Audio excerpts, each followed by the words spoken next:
Chuck Adams is the managing consultant at LCW, a diversity, equity, and inclusion consulting firm in Chicago. He is the founder and former executive director of the community activist organization Indivisible Aurora. For the past 4 years, Indivisible Aurora has supported immigrant and refugee rights in the Fox Valley area and LGBTQ rights in the Chicago suburbs. Way too many vowels in that sentence. I'm having a difficult time here. Indivisible Aurora organized the Aurora Pride Parade in 2018. The parade was the first in the Chicago suburbs and kicked off a number of communities doing the same in subsequent years.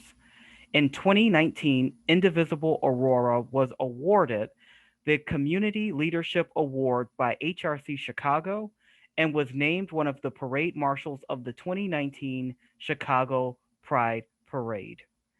Chuck has been married to the wonderful Kimberly Adams for 24 years. They have 3 children, one great dog, all of whom brighten their lives in Aurora. I present to you our next speaker, Chuck Adams. Thank you, Ken. I thought that was just going to be for print only. Had I known it was going to be said, I would have written more. I would have written so much more with for you. with less vowels, with, please. with far fewer vowels, Thank you. almost Slavic in nature. I would appreciate that next time. Thank you. I appreciate it. Well, I am not the storyteller that many of the folks are here today, but I have been known to be a loquacious speaker. So I will try to make that work as best I can. As Ken said, about 4 years ago, actually next week, 4 years ago next week, I started Indivisible Aurora with a whole bunch of frustration and fear in my heart from the election of Donald Trump, and wanted an outlet, wanted something to do, to get off my couch, to get off of social media and to make a difference. It was at Eola Library. 20 people showed up for that first meeting. The next meeting, we had about 80 people show up. About 350 ended up on our mailing list after that. And so we had quite an outpouring of other people who felt the same way, who felt as if everything that we cared for was simply at risk, and that something needed to be done. Back in early 2017, Indivisible Aurora, we were at a meeting and we're talking about how we might acknowledge and certainly make reference to the first anniversary of the Pulse nightclub shooting, where the lives of 49 people were lost and even more lives, of course, forever disrupted. We discussed a few ideas, a few things that we could possibly do. And in the end, we all wondered if we just shouldn't join whatever Aurora was doing to mark Pride Month and to make our acknowledgement there. I think we were all fairly naive in thinking that Aurora did anything for Pride Month. And in fact, we soon realized that Illinois' second most populous city did not do anything to recognize and celebrate Pride Month. And so we had a member, Elisa Larsh, who made the first suggestion that maybe we should do a parade. And because we are ambitious and loving and caring far more than we are smart, we all said, yes, let's do that thing. We had never done anything like that, and not a single one of us before. But we all thought that what we needed to do was to affirm the communities in the suburbs as best we could.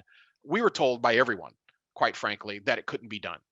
We were told that pride parades were something they do in big cities like Chicago or New York or LA. We were told the suburbs are too conservative. We were told that we'd never get backing from the city. We were told that Aurora was just too blue collar to put up with or allow a pride parade to take place. We were told a lot of things by a lot of people. At the end of the day, we had some great leaders in my organization. Gwen Cecila and my wife Kimberly took the leadership in planning, and literally a cast of hundreds provided hours and hours of sweat and work to get it going. I, the loquacious one, received the lion's share, a disproportionate share of the media attention once word got out of what we were trying to accomplish in the Chicago suburbs. One of the things I hadn't realized was that no parade had taken place inside of the Chicago suburbs, outside of the city limits of Chicago prior to that. And so we just started putting up our sleeves, pulling up our sleeves, and doing the hard work. We were met with opposition, of course. As these things normally are, you find resistance when you are trying to move society forward. And after a tense period of resistance from some of our more local elements in the faith community, as well as local government, including a raucous community meeting where I was threatened by an alderperson to be removed by the police, and then was notified somewhat soon after by my Apple Watch that my heart rate had jumped to 165. We were given our permit, and the rest is history. We drew about 7 to 10,000 participants for that first parade, which isn't a lot compared to what we get in Chicago's Pride Parade. But I can tell you that every one of those 7 to 10,000 people, uh, it made all the difference in their lives.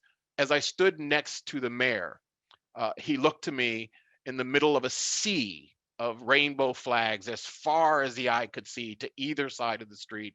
And he said to me, I have never been in a more positive and loving environment in my life. And I looked at him and I said, what would you expect? The motto of this thing is love is love. And he just smiled and began to wave to the crowd. The thing that I took away from this experience not only were the multitude of friendships I was able to build within the LGBTQ community and deepen and strengthen those relationships as well, but it was that a few people could do big things if they put their mind to it and simply rolled up their sleeves. I was asked a lot in the run up to the parade and after the parade. Well, your organization did the Pride Parade, they would say, and I'd say yes. And they would say, are you gay? And I would say no.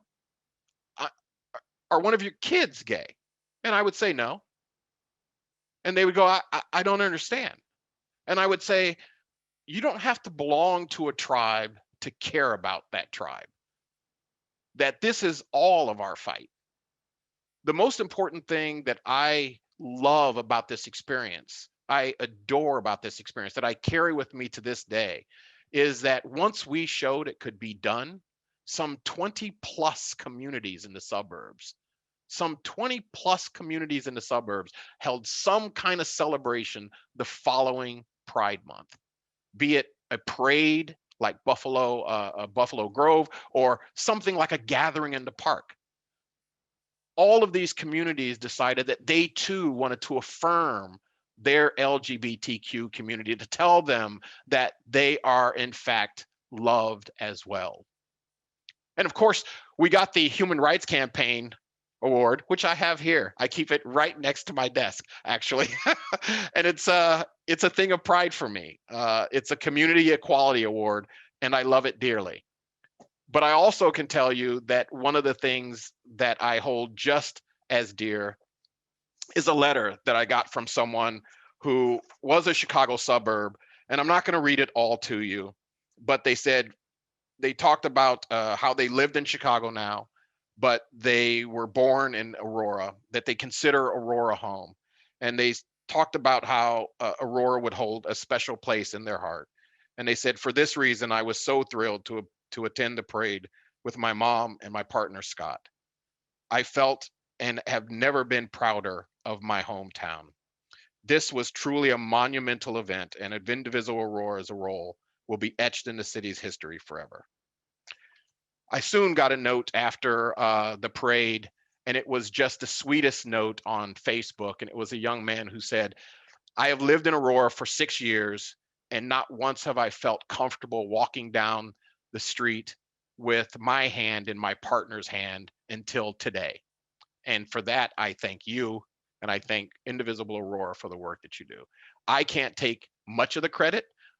Certainly, I had my picture everywhere, but there were a lot of great people doing just amazing work behind the scenes, many of them unsung, who were able to transform a community that others thought simply would not be accepting into one that demonstrated affirmation and love and caring and tenderness of a community that historically has been on the margins.